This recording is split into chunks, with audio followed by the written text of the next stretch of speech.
turn to Daniel 3, but also to Ephesians chapter 6. And we're really going to kind of start out there. Now, I have struggled with this today. I actually preached a message from this book several months ago. And I called it something different, and I'll show you that title in a moment. But this title came to me, and I guess I thought of the showdown at the OK Corral. You all know that one? Okay. And I got to think about the showdowns that have happened throughout Scripture. And in Daniel chapter 3, there's really a showdown that takes place. And I think we're going to see some things different about this passage that maybe we haven't seen before. And I believe the message may be a little different than what we have thought. I mean, how many have heard messages on Daniel chapter 3? All right. What was the emphasis of those messages? Anybody? What? The fire. And of course the miraculous deliverance of these 3 young Hebrew men. Okay. Anything else? Pardon? The fourth man in the fire, of course. And those are all important aspects to the story. Pardon? Keeping your faith in God. Okay, and obviously they became great examples of faith. All right. Anything else you've heard? Ron? Yeah, it speaks of God's providence and rule. God's providence and rule? Yeah, okay. I think it's 16, 17, 18. Uh-huh. Where Shadrach, Meshach, and Abednego tell Nebuchadnezzar that God can protect them. Yes. But even if he doesn't, right. they will not worship him. Right. Hence the title I gave this originally was, But If Not. And that's a great message in this passage for sure. Anything else you've heard? How about pride? How many have heard that the image was an image of Nebuchadnezzar? Okay. And the reality is, guys, we don't know for sure. And so this is one of those passages where we've got things in it that we know, and we got a whole lot in it we don't know. And we can only kind of surmise what some of these things are. But there's some things about this passage that really kind of have puzzled me for a long time. And for some reason this week it just kept nagging at me. And so I don't know that I've come up with a complete answer to my questions concerning this, but I want to at least share where I've come this week. So let's start by reading Ephesians chapter 6. And we're going to start at verse 10. Ephesians 6, starting at verse 10. As soon as I get my glasses out. All right, so Ephesians chapter 6, verse 10 says, Finally, my brethren, be strong in the Lord and in the power of his might. Put on the whole armor of God, that you might be able to stand against the wiles of the devil. Now, think for a moment of Shadrach, Meshach, and Abednego. What were they doing? They were standing. Instead of kneeling, they were standing. They were standing against, in essence, the wiles of the devil. All right? For we do not wrestle against flesh and blood, wrestling hand-to-hand combat, close quarters, but we wrestle against principalities and against powers, against the rulers of the darkness of this age, against spiritual hosts of wickedness in the heavenly places. Therefore, take up the whole armor of God, that you might be able to withstand in the evil day, and having done all, to stand. Stand therefore, having girded your waist with truth, having put on the breastplate of righteousness, and having shod your feet with the preparation of the gospel of peace. Above all, taking the shield of faith, with which you will be able to quench all the fiery darts of the wicked one. And take the helmet of salvation and the sword of the Spirit, which is the Word of God, praying always with all prayer and supplication in the Spirit, being watchful to this end with all perseverance and supplication for all saints, And for me, that utterance may be given to me, that I may open my mouth boldly to make known the mystery of the gospel, for which I am an ambassador in chains, that in it I may speak boldly as I ought to speak. Now, I started with that because I want to point out that as we get to Daniel chapter 3, we're really dealing with a spiritual showdown. Can you think of other spiritual showdowns in the Old Testament? One kind of pops in my head real fast, if the same one pops in your head. A spiritual showdown. What was it? Elijah. What about Elijah? Spiritual showdown was he said God would stop the rain, and God said there would be rain. Okay. That's part of it. But prior to that, what was the showdown that took place? On Mount Carmel.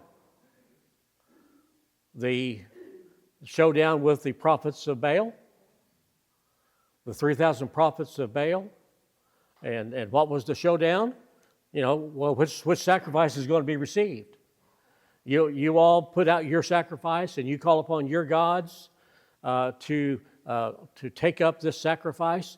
And something that hit me Sunday, Ron, when you were teaching about the sacrifices in the Old Testament, it said there in Exodus that God came down and took and consumed the sacrifice. And it hit me. You know what? That didn't happen in the worship of idols. What happened to the offering that was given to idols? It just kind of disappeared in the night. Where did it go? Well, the priest came and got it. That was their food. But when God had his showdown with Elijah on Mount Carmel, all the prophets of Baal offered their sacrifice, and what happened? Well, when the prophets of Baal offered their sacrifice, nothing happened. They cut themselves, they wept, they moaned, they howled, they did all this kind of stuff. They did everything they could to invoke the God to come and receive their sacrifice, and nothing happened. And then Elijah started making fun of them. I love that part. He said, "Hey guys, you're not talking loud enough. Your God must be asleep." Or maybe he's on vacation. He's in the Bahamas. Okay? That's the Burney paraphrase of that, by the way. But then when Elijah offered his sacrifice, he said, "Okay, now I don't want to we're not going to do this the easy way." He said, "I want you to put the altar out, offer the sacrifice." Then what did he tell them to do? Douse it with water. Fill the trenches around it. Man, it was so wet that nothing natural could have consumed that fire. And of course, you know the story. God consumed this. And they all witnessed it firsthand. Yet it made no impact on them, which is the amazing thing. Okay? And I think that's one of the things we see here. So that's one of the showdowns. There's others. But, as we look at this passage, I think we've got another showdown. And the showdown is between God and the gods of Babylon. And it's different than with Elijah.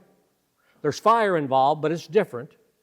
But the images here are just really amazing. So let's start reading in Daniel chapter 3. We're going to read a few verses and then move forward and pick up some points here.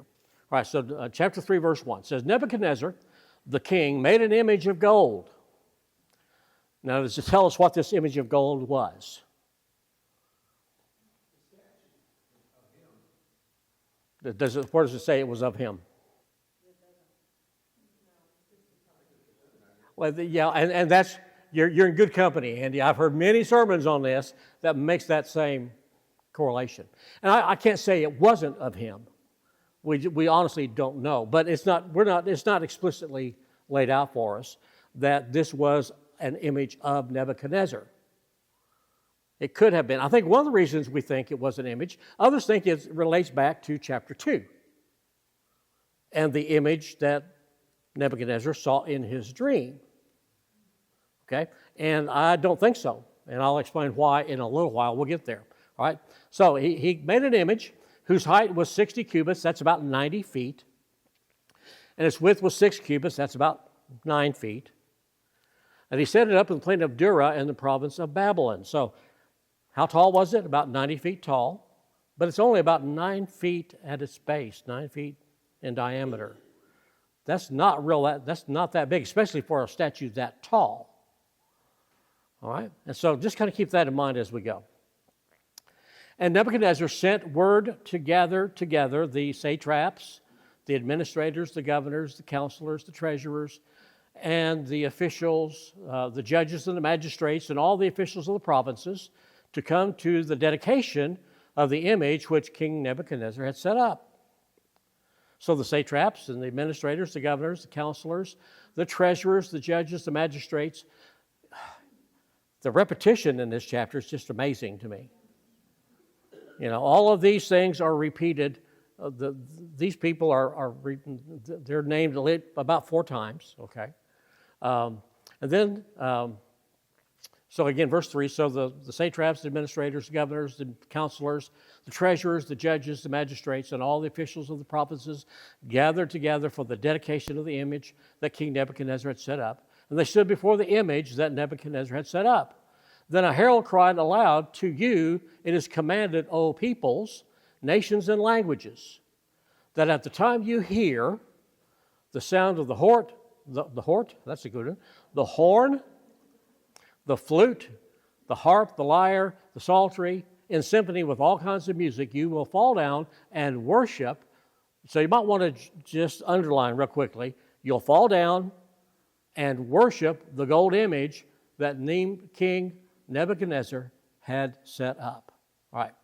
So now, as I read through that list, I'm reading from the New King James Bible. Did any of these musical instruments translate differently in your translation? I read about 6 different translations, and all of them have a little bit of difference somewhere along the way. The reason for that is we don't know for sure exactly what these instruments were. In all of the archaeological finds concerning Babylon, musical instruments has not been high on the list of finds. And so we don't know for sure exactly what some of these things were. Ty? Did you? Mine just take here says cornet, flute, harp, and it says sackbut and psaltery. Psaltery. The dulcimer, which we all know that. Yeah. Yeah. Again, whether that's the dulcimer like we know it or not, you think it was probably a stringed instrument of some kind. And so all of these instruments that are listed are some kind of wind instrument, some type of drum, or some type of stringed instrument. So there's those 3 things are represented. Yes? Actually, psaltery is like today what we would call a lap harp. A lap harp? Yeah. Okay. So again, we don't know exactly what these instruments were, but it's interesting to me that all these names are repeated 4 times in this passage. And the chapter is only 30 verses long. And it has just always struck me as odd.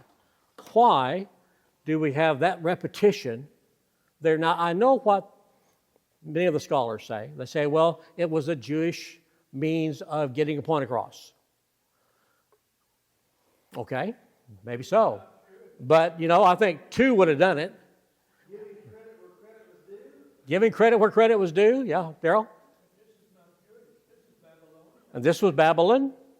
But the repetition, I'm talking about the writing, all right. Daniel wrote it. It was probably written in Aramaic, by the way. And so, was he using a teaching device to try to get it across? If so, why? Why would that be so important that he wanted us to know it? Are you with me? Well, the more times you repeat, the more it sticks. Johnny asked the same question in church. Why do they have to repeat it, 10 times? I heard it the first. Right, and we do that in singing quite a bit, and honestly, that drives me nuts too. But yeah. Okay, go way out. When we fall down at the feet of our King, Jesus, Yes. worship Him, will there be all these wonderful instruments in heaven? Is that Great question. And so we're going to try to answer that a little bit later as we go, okay? So you're seeing some of the questions that I have. That was one of them. You know, what instruments are associated with Jewish music, with Jewish worship? What instruments should be associated with Christian worship? And again, why repeat this 4 times? Why did Daniel feel like this was so important for us to get? That these musical instruments were being used to signify when the people were to worship. I wish I could say I've got a definitive answer. I don't, but I've got an idea. And so I promise you, folks, when I don't know for sure, I'm going to tell you I don't know for sure.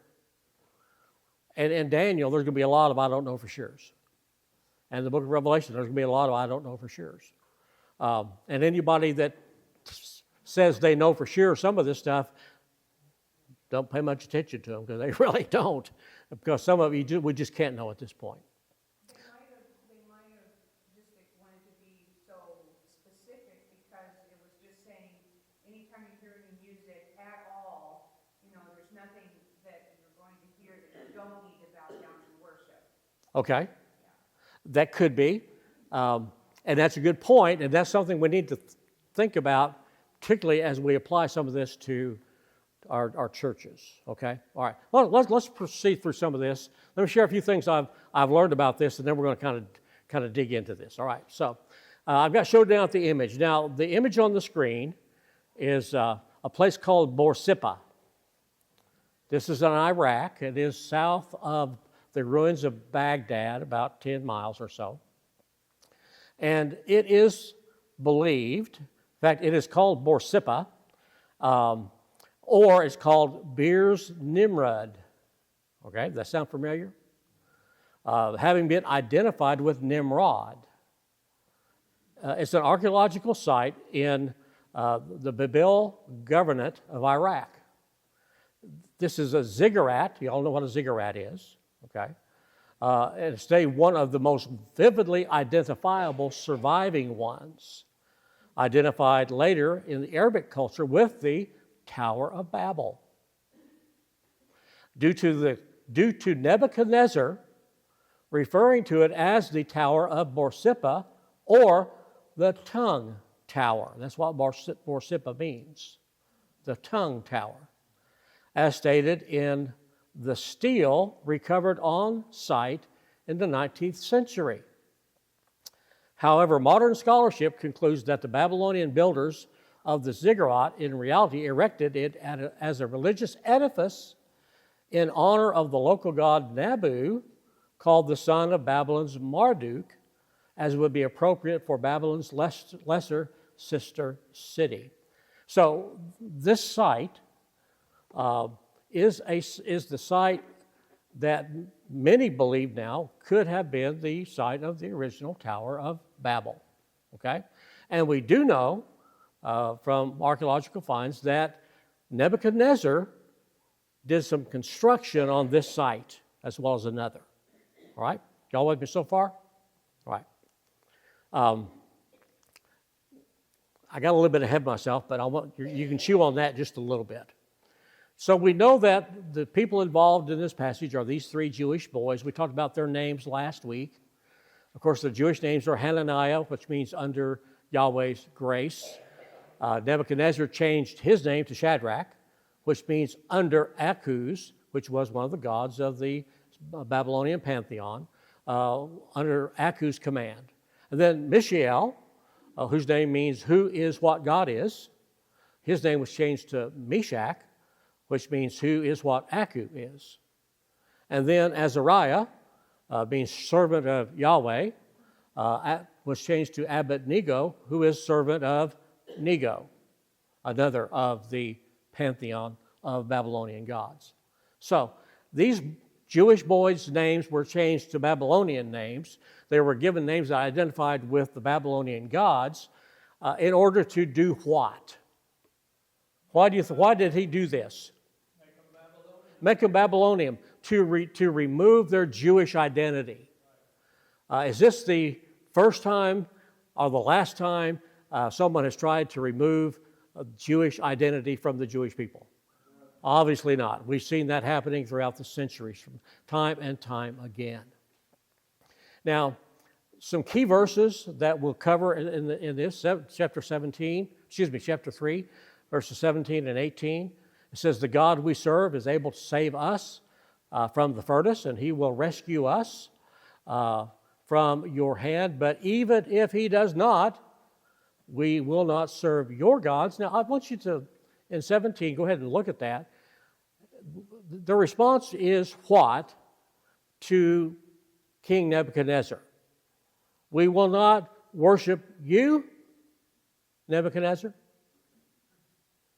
So what he said? What it says? What does it say? We will not worship your gods.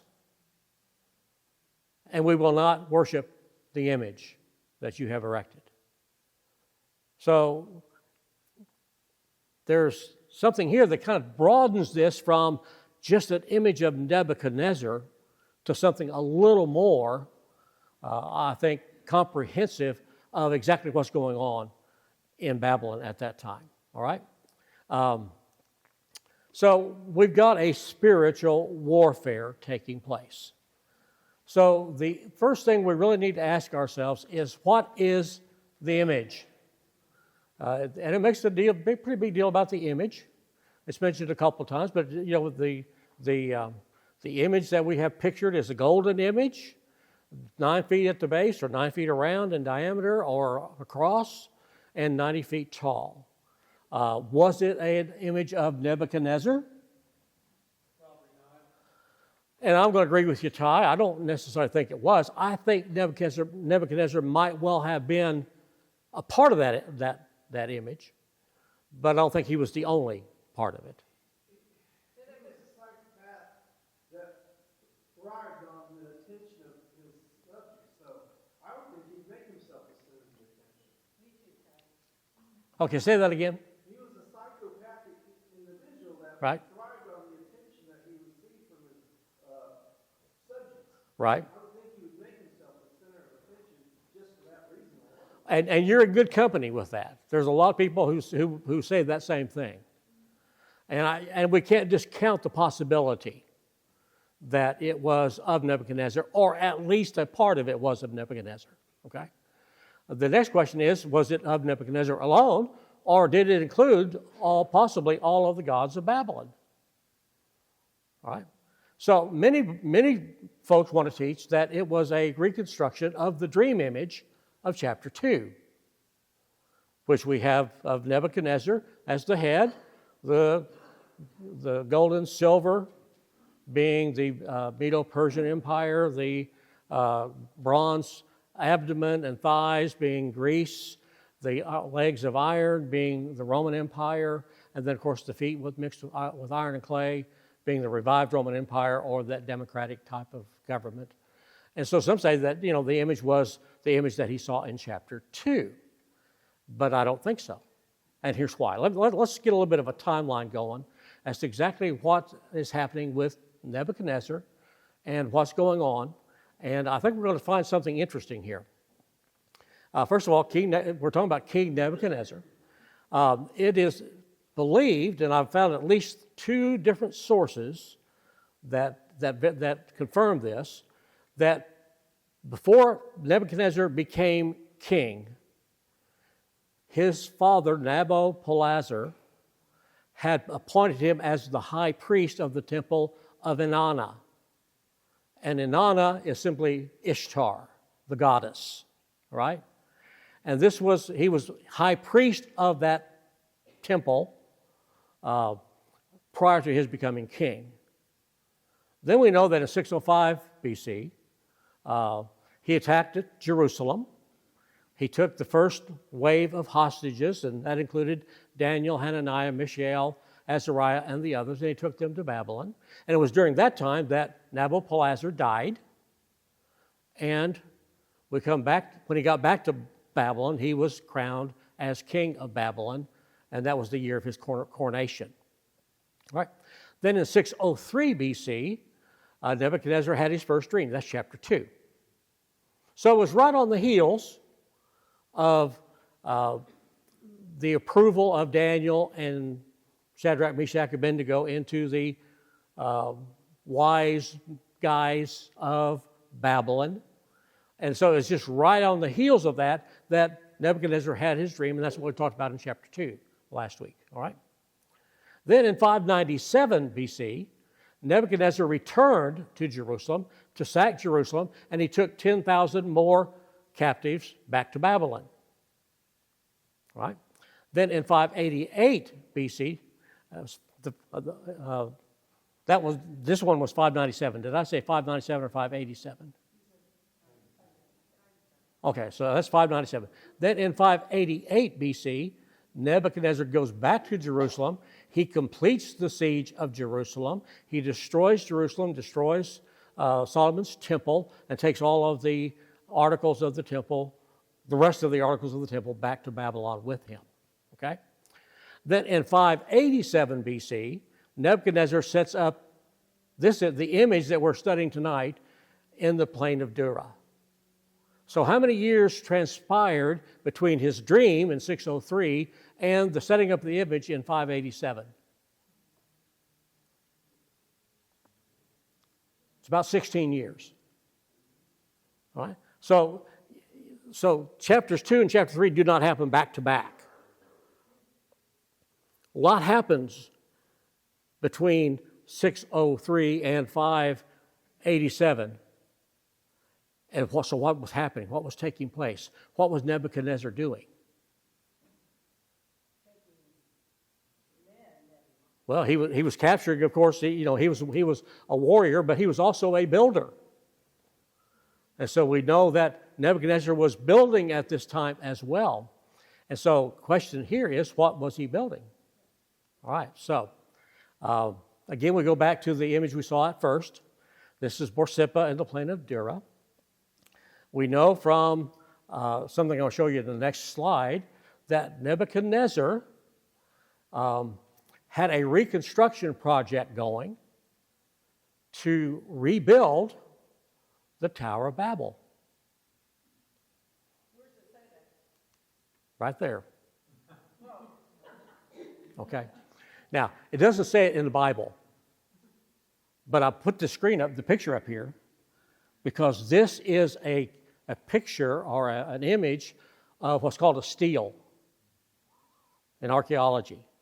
All right, now this archaeological stele depicts a man or king right here who is Nebuchadnezzar. It pictures a building of a tower here. And then up here we have a floor plan right here for the inside of that tower. Okay? Now, on the back of this stele, which is it's a big piece of rock, it's about 20 inches tall, about like so, and about 20 to 30 inches wide. On the back of that is an inscription. Right? And the inscription says this: Nebuchadnezzar, king of Babylon, am I. In order to complete the towers Eta Menanaki and Uramimanaki, and you know I got those pronounced correctly, I mobilized all countries everywhere. The base I filled in to make a high terrace. I built their structures with bitumen, and I baked brick throughout. I completed it, raising its top to the heavens. Does that sound familiar? Where else do we see something like that? Tower of Babel. Now, folks, we know without question that the area around Babylon is where the Tower of Babel was.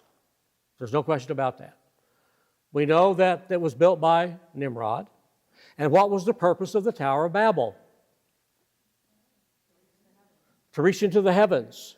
Now, was it so they could actually climb into the heavens? What was it? What was the intent? To be on equal footing with God. All right? It was a monument, if you would, to the gods they were worshiping. And that's what we have happening in Babylon under Nebuchadnezzar. He is building a monument to the gods of Babylon. A tower. In fact, there are two locations that this type of tower was built. It is this one that is believed to be the original site, or the picture I showed you earlier, the original site to the Tower of Babel. So what was Nebuchadnezzar doing while he was conquering and while all this was going on? He had building projects going on back home. And one of those was a rebuilding of the Tower of Babel. Now, was the Tower of Babel, this new Tower of Babel, was it the image? Well, no, it's a little bit too big. For one thing, it said it was like 300 feet at the base. It was about 300 feet tall, taller than any of the Egyptian pyramids were, by the way. But then, in my mind, what I see is the image that Nebuchadnezzar had created of gold is the spire setting up on top. Okay? And from that could be seen all through the plain of Dura where it sets. So we'll go back to that picture. And what do you see off in the distance surrounding it? Nothing but flat land. What could be, you could see that image from how far? Miles and miles and miles, all right? And so this whole thing to me appears to be Nebuchadnezzar trying to accomplish much of what Nimrod tried to accomplish at the Tower of Babel, which was what? What was Nimrod trying to accomplish at the Tower of Babel? Trying to reach heaven. Was he trying to reach heaven? Equal playing ground with God? Chick? No, I don't believe so. Okay. What do you think? They knew the height of the flood. Yes? Okay. They were finding a way to be above the mountains in the flood. Okay. And they knew that the only way would be to enlarge the Tower of Babel higher than, Mm-hmm. because I don't think they actually, it's possible, but I don't think they considered the possibility that they could be equal with God. And Right. Right. I think that they were looking for a way to show themselves over the people of the earth, Mm-hmm. and have a place for them to go if there was ever another flood. Okay. That's mine. And that could be. That well could be, and I've read that theory as well. But the other concept behind that is that they were doing this in defiance of God. And that would hold true whether what you say is right or whether some of the other things that have been said tonight is right. What they're doing is in defiance of God. God told them to scatter. They collected in the plain of Dura, Shinar, okay? They collected in the plain. And in that plain, they built this tower, whether it was to hope maybe escape another flood or what, but it does say they did this in order to reach heaven, in order to become on a level playing field with God. Now, folks, to me, that's what's happening here in Daniel chapter 3. Nebuchadnezzar is doing the same thing. He's elevating the gods of Babylon and maybe himself on top as superior to the gods of Babylon. Now, let's see if we can justify that just a little bit. All right, let me go back down here. Okay. All right. So, the image possible. Go ahead, Bill. Well, it looks to me like he's trying to centralize worship around himself and his God. Very good. He's got people from everywhere. Right. So centralized worship around him, these gods and himself, if he's classifying himself as one of those gods. And so let's go to this next one, which is the music. Because again, these instruments are mentioned 4 times in 30 verses. So it makes me wonder what's going on. And so what is the music? What is the music? Well, in order to figure that one out, I had to ask myself, okay, Who are the other characters involved? Well, it's Shadrach, Meshach, and Abednego, the three Hebrew children. Would there have been any other Jewish people in that crowd? We don't know where Daniel was. He's not mentioned. Possibly. But would there be any other Jewish people in this crowd that's gathered around? Whoever, yeah. You know, it says all nations, all tongues are there. And so there are other Jewish people there, other than Shadrach, Meshach, and Abednego. And we're only told that 3 stood up. Shadrach, Meshach, and Abednego. So I asked myself the question, okay, well, was this something so new that the rest of the Jews couldn't figure it out? You know, did the Jews use music in the temple? Did they use music in their worship? And if so, what kind of music? Well, if you go back and read Exodus, Leviticus, Numbers especially, you find that there's really only 2 instruments associated with the temple. And they're both trumpets. They're both trumpets. One are silver trumpets, Numbers chapter 10, and then is the shofar. And I wish I would have had time to get a friend of mine here that plays the shofar. And he doesn't blow the shofar, he plays the shofar. He actually knows all the calls and calls to worship and so forth that were used with the shofar. But the shofar is a ram's horn. It can be short and stubby, or it can be one of these long curly key ones, ibex horn, okay? But these are blown for various reasons. What was the purpose of the blowing of either the silver trumpet or the shofar? Well, the purpose was to, number one, summon folks to assemblies, to announce the festivals, which there are 7 festivals that the Jews celebrated.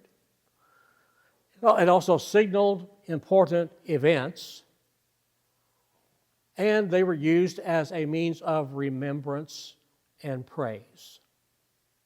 Okay?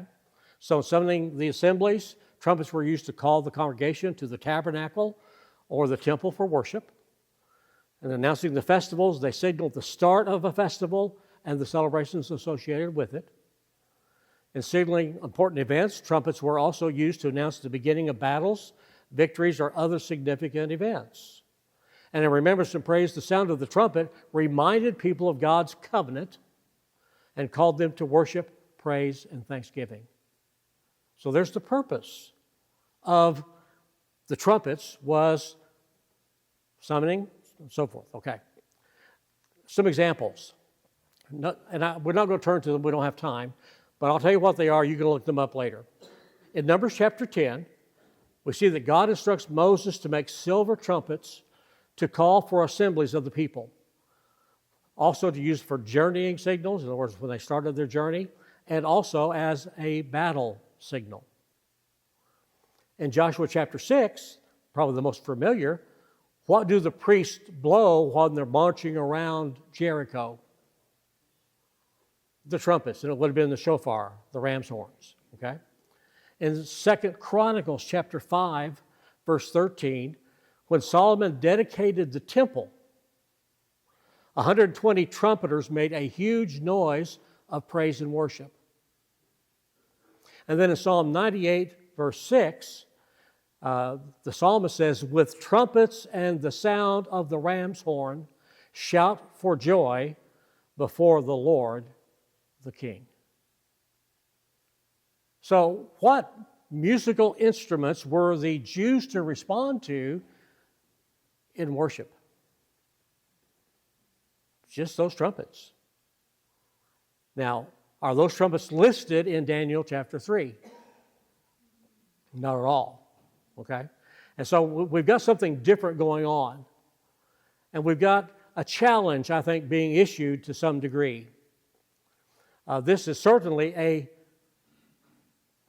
a spiritual battle. Now, we read Ephesians chapter 6, verse 10. In Exodus 20, verses 2 through 6, gives us the first 2 commandments. So what are the first 2 of the 10 commandments?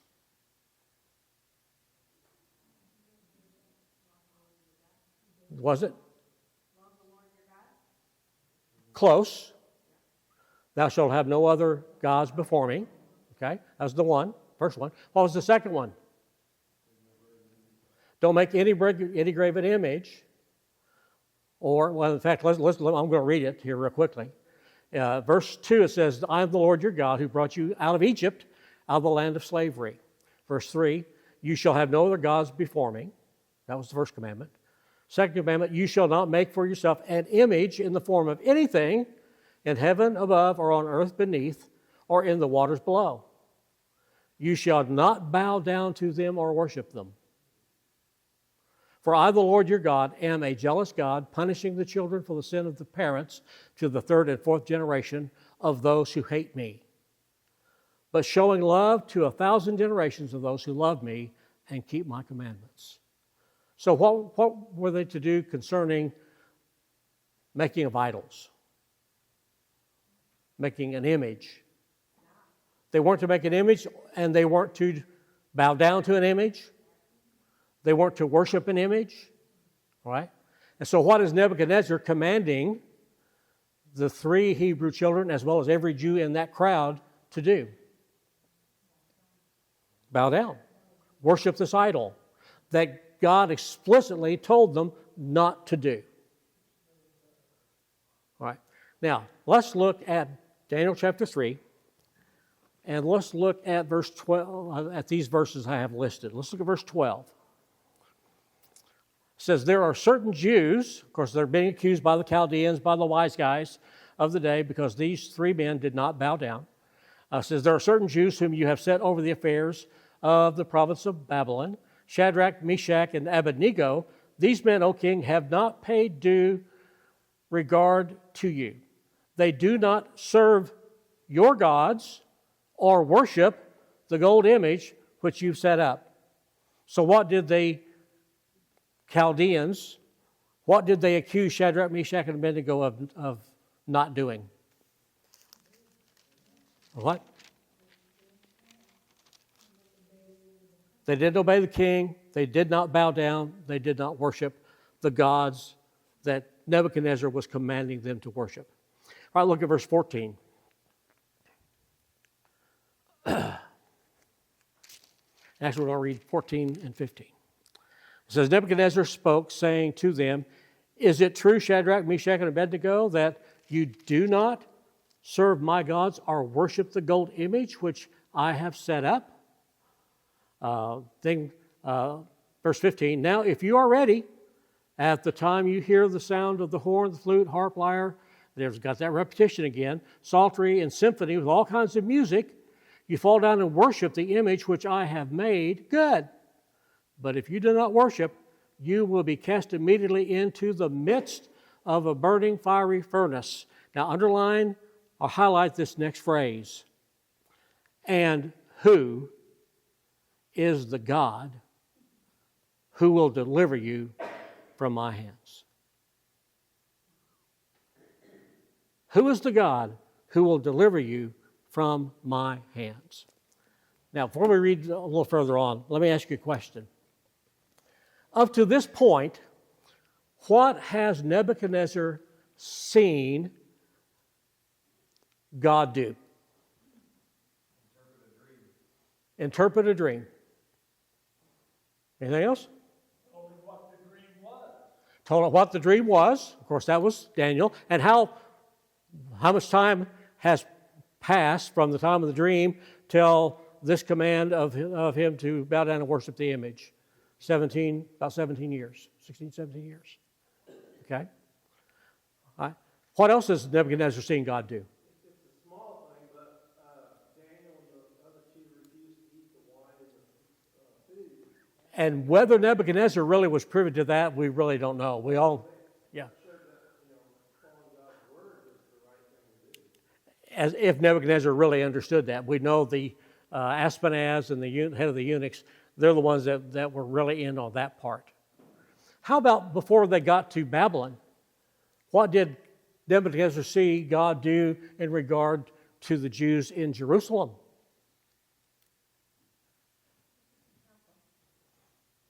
What was it? God didn't help them. God didn't show up. How many times had Nebuchadnezzar been to Jerusalem? That's a hint, by the way. 3 times. What did Nebuchadnezzar see God do on all 3 of those times? Nothing. You know, does Nebuchadnezzar really understand who the God of Israel is? Obviously not. He's not seeing God do anything. But that's because they were defiant, right? They were defiant to God, so God's like, I'm not going to help you. Yes, okay. Again, why were the children of Israel taken into captivity to the Babylonians? There's 2 reasons. Well, yes, but there was 2 things they did specifically. What? They worshipped idols. That's one. What else did they do? They did not keep the land Sabbath. You know, for 490 years, they did not keep the land Sabbath. And so they're going to be in captivity to the Babylonians for 70 years, which makes up for those. That would have been 490 years would be 70 land Sabbaths. Okay, Darrell? Nebuchadnezzar is doing what God has guided him to do on account of those Yes. violations of the land. He is God's tool in this. That's right. Yeah. But he does. But he didn't do it in obedience to God. He did. Yeah. He did it. He didn't know what he's doing. Folks, there's a great lesson there. Everything that's happening in Washington, D.C. and in our world today is being directed by God, but these people don't have a clue that that's what's happening. Okay? So just keep your eyes peeled as to what's taking place. God is at work, and He's working through people who don't have a clue what they're doing. This has been true throughout history. It was true at the crucifixion of Jesus. Jesus used the Pharisees to accomplish His purpose. He used the Romans to accomplish His purpose. And they had no clue what they were doing. Nebuchadnezzar is being used by God, but Nebuchadnezzar has no clue what he's doing. And I think what we've got is we have this picture of Nebuchadnezzar commanding the people to bow down to the gods of Babylon. So I believe this. I don't think this was necessarily an image of Nebuchadnezzar. I think this well could have been an image to all of the gods of Babylon. Maybe Nebuchadnezzar was the head of that obelisk. That's very likely and very possible. And I do have some evidence to say that the instruments that were played were instruments that were used in the worship and the call to worship of the gods of Babylon. And so the spiritual battle that's taking place is, Hebrews, will you be obedient yet? Or will you bow down to the gods of Babylon? What did the bulk of the people do? They bowed down. What did the 3 not do? They refused. All right? All right, look at verse 18 of chapter 3. Verse 18. All right, and I love this verse. In verse 17, well, let's go ahead and read verse 16. Let's start with verse 16. It said, Shadrach, Meshach, and Abednego answered the king, and they said to the king, O Nebuchadnezzar, we don't need to answer you in this matter. In other words, we're not going to hesitate here. If that's the case, in other words, if you're going to throw us into a burning fiery furnace, if that's the case, our God whom we serve is well able to deliver us from the burning fiery furnace. And He will deliver us from your hand, O king. But if not, I love that. But if not, let it be known to you, O king, that we do not serve your gods, nor will we worship the gold image which you have set up. And what did Nebuchadnezzar do? He lost his cool. That's a nice way of saying it. He got so mad. What did he command to happen? Do what? Stoke the fire. Make it what? How much hotter? 7 times hotter. Daryl? But he gave them the opportunity to change their mind also. But he did. But basically they said he did it before. After they made their declaration, he immediately said, soak up the fire, they're done. He didn't give them another opportunity. I thought so too for a long time, but I reread that passage. It doesn't have another instance in which they were given the opportunity to bow down after Nebuchadnezzar asked them. Once he asked them and they made their declaration that they would not bow down, what happened? Heat up the furnace, boys. And he took them, and it makes a big, and then we have again some more repetition here. A big emphasis is made upon what they're wearing. They've got on their pants, their robes, their turbans, and their hounds are bound. And they are immediately what? Thrown into the fiery furnace. What happens to the soldiers who would be the meanest, toughest, strongest of all of the soldiers? What happened immediately to the soldiers? They were consumed by the fire. And Nebuchadnezzar looks in, and I would have loved to have seen the look on his face. He looks in and said, now, guys, how many people did we throw in the fire? And they said 3. He said, again, the Burney paraphrase, how come I'm seeing 4? None of the guards made it. There's 4 in the fire, and I've got to confess, there's one in there that looks like the Son of God. Some translations say a son of the gods.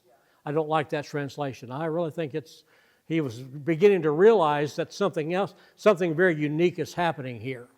Yes? Here says, in the form of the fourth is like the Son of God. But yet, no one was able to look upon God. Right. That's the reason it had to be. And later on, as you see, it talks about, and he sent his angel, and the angel there is capitalized. And most all scholars would agree that the angel there was Jesus Christ incarnate. Pre-incarnate visitation of the angel of the Lord, which was Jesus. Okay? And so we know the story from there. They were delivered from the furnace. The only thing that was consumed in the fire was what? The things that bound them. Their ropes, their clothing was not consumed. There wasn't burnt. In fact, it says they didn't even come out smelling like smoke. Now, folks, that's tough to do. You ever been around a fire? They didn't even smell like smoke. And from that point on, then Nebuchadnezzar says, nobody talks bad about the God of Shadrach, Meshach, and Abednego. All right? Because he is the God of all gods. Now, let me kind of summarize it, then I will go over some spiritual lessons that I see. I don't believe that this was necessarily a statue of Nebuchadnezzar. Could have been. But I really believe it was probably the top of this tower that he built as a completion of the Tower of Babel. It kind of makes sense and it kind of fits that this would have been what it was, because what was he doing? He was trying to establish Babylon as above Yahweh, above the God of the Jews. And he was demanding worship. And so he threw down the gauntlet, and he looked these 3 guys square in the eye, and he said, and who is the God that can deliver you? What did he think about his gods? Would his gods deliver these guys? Could they deliver these guys? I would think he would have a lot of doubts because everything that his God was supposed to do, they never followed through. They never did up to that point. Yeah, and they couldn't interpret the dream. And so what's he beginning to see? Once again, he's beginning to see more and more of just exactly what the God of Israel can do. So, we have a spiritual warfare. And I think the first thing we see is that Satan cast out a snare. Oh, and by the way, I meant to mention this too. When it comes to the music part, when we have a description of Satan in Ezekiel chapter 28, how is Satan described? In Ezekiel 28, starting with verse 11. He's described as light, okay. And what else?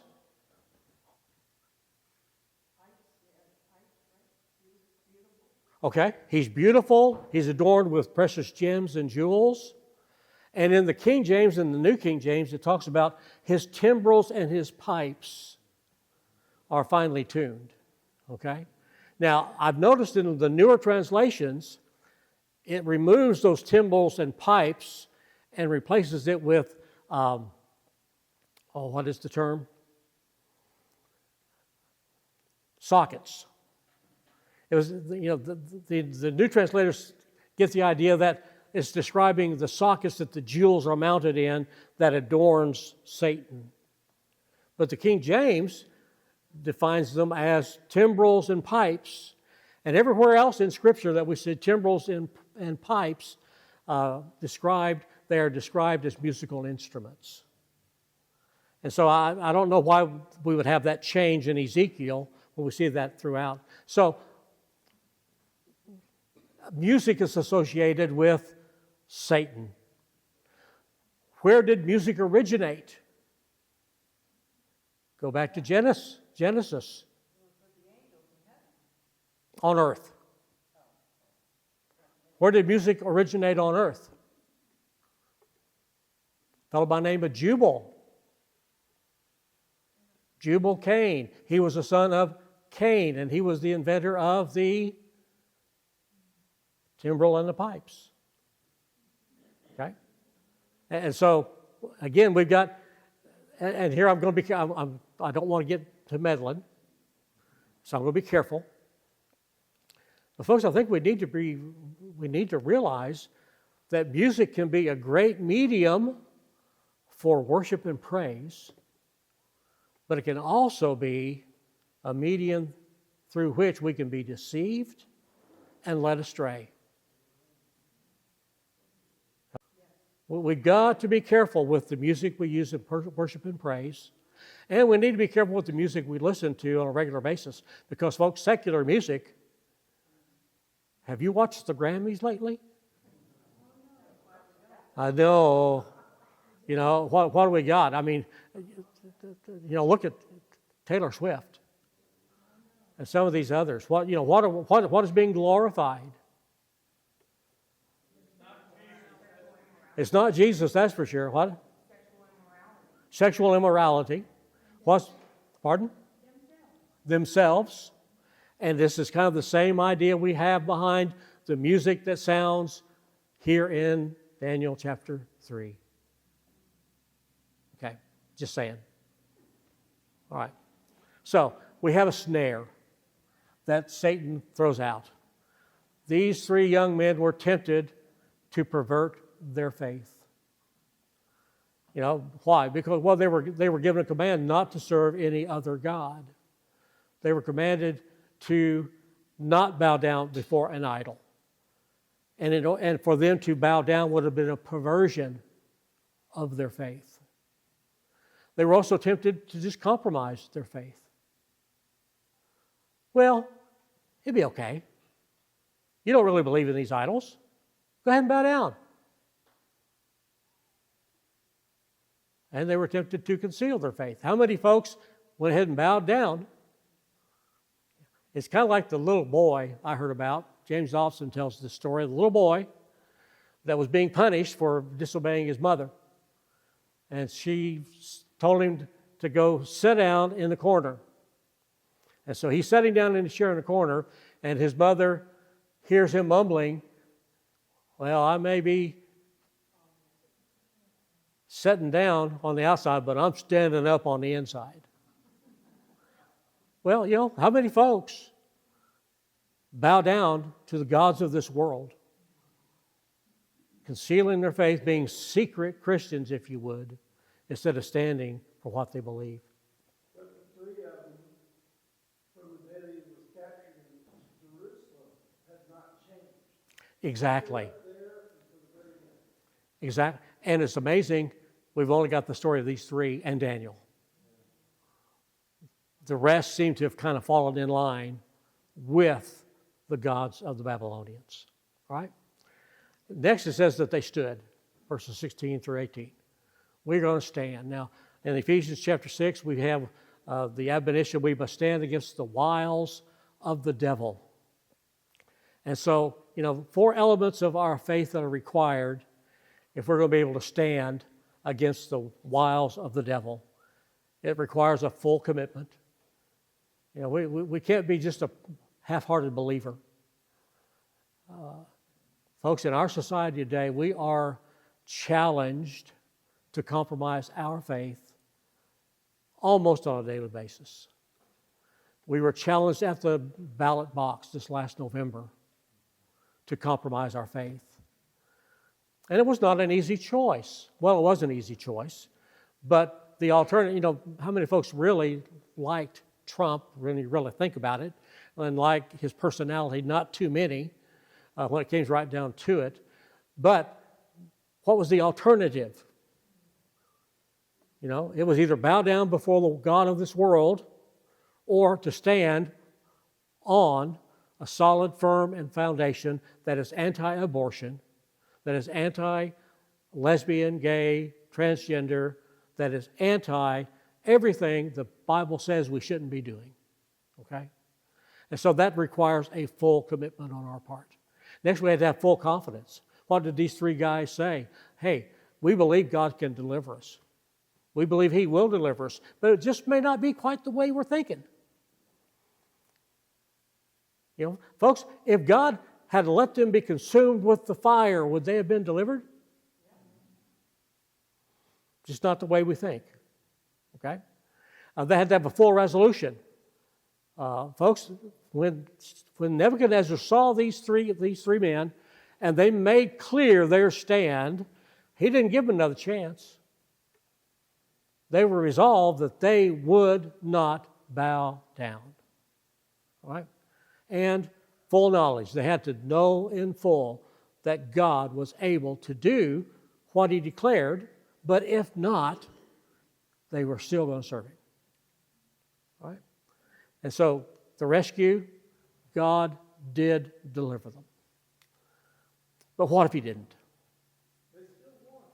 They still won. Exactly. So, Bill? Absolutely. That's right. Exactly. So, when we think of Paul writing to the Ephesians, and he says, "For by grace are you saved through faith, that not of yourselves, it's a gift of God, not of works, lest any man should boast." What kind of faith does it take? It takes believing faith. A faith that believes that God will do what He said He will do. Believing that Jesus was who He said He was, and that He is who He said He was, and that He will save us, and He will come back for us. And folks, that's an issue of faith. And they didn't have any semblance of any kind of fear in their tone, or they were just so resolute and calm. You just, feel that. And they were polite. Yeah, they were polite. That's amazing. I'm not sure I would have been that polite at that point. And I'm not sure I would have been quite as calm. I've got a feeling I might have been kicking and screaming a little bit as we approached the door to the furnace. But it gives the indication that they really didn't resist. They willingly were cast into the fire. I could almost kind of see them jumping in. What? Well, yeah, the guards were consumed because of the great heat. All right? They had to. That's right. That's right. So what are we to do? Well, we've got to recognize that we're too in a spiritual battle. We fight the spiritual battle every single day. We need to be filled with the Spirit. That means to allow the Spirit of God to control us. We need to do what Paul said in Ephesians 6, put on the whole armor of God that enables us to stand. Okay?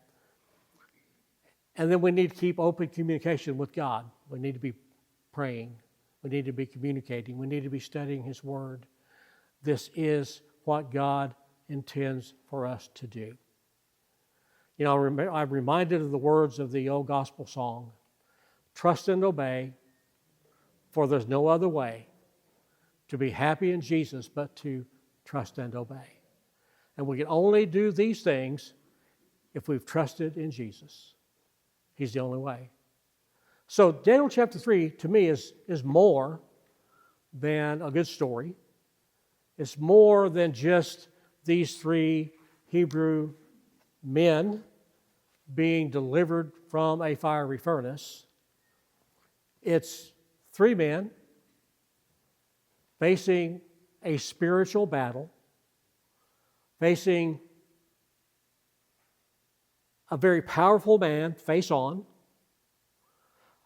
a very powerful array of gods face on, and them standing firm in what they believe and not giving in.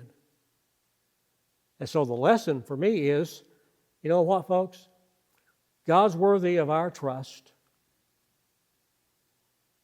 and He's worthy of our obedience, even if He doesn't answer our prayers the way we think He ought to. Have you ever prayed? Said, God, this is what I want you to do. And did God do it? Probably not. Not yet.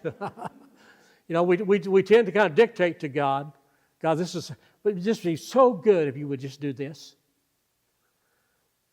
You know, I remember praying a prayer similar to that many years ago for a young lady in one of our churches that was dying of Hodgkin's disease. She had cancer. She's a very vibrant Christian lady, well loved in the community. And I had it all figured out. I said, God, if you would just heal this young lady, this town would turn to Jesus. And I believe that to the day I preached her funeral. But God chose not to deliver that lady from Hodgkin's disease. He chose to take her home. But her faith was a testimony of what God can do in the face of adversity. And she had that sweet, sweet spirit. And folks, her funeral had to be held in the gymnasium of the school because our church would not hold the crowd.